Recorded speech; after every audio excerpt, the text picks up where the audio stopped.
ஒரு 40 வருஷம் கழிச்சு கமல் சரோட நடிக்கிற ஒரு ஆப்பர்ச்சுனிட்டி வரும்போது சாரி வருது.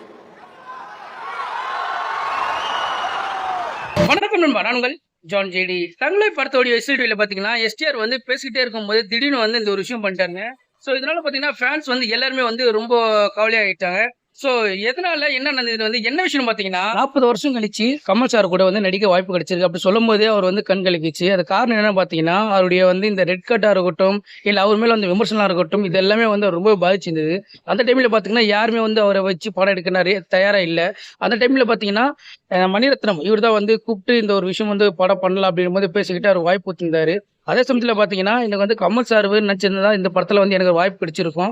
அவர் நினச்சா என்னை வந்து இந்த படத்தில் சேர்க்காம இருக்கலாம். ஆனால் இருந்தும் வந்து அவர் வந்து எனக்காக வந்து இந்த படத்துலையும் சரி அவர் எனக்கு பண்ண அந்த நிறைய விஷயங்கள் வந்து எனக்கு கற்றுக் கொடுத்திருந்தாரு அப்படின்னு சொல்லி அவருக்கு வந்து ரொம்ப எமோஷனலாக பேசியிருந்தாரு. அது மட்டும் இல்லாமல் என்னுடைய அம்மா அப்பாவுக்கு வந்து ரொம்ப நன்றி, அவங்க இல்லைன்னா நான் இல்லை அப்படின்னு சொல்லியிருந்தாரு. எஸ்டிஆர் இந்த மாதிரி ஃபீல் பண்ணி இத்தனை வருஷம் நான் பார்த்தது இல்லை, இதுதான் ஃபர்ஸ்ட் டைம் நான் பார்க்குறேன். ஸோ இந்த வீடியோ பற்றி நீங்கள் மறக்காம கமெண்ட் பண்ணுங்க. முடிஞ்ச என் சேனலை ஃபாலோ பண்ணிக்கோங்க.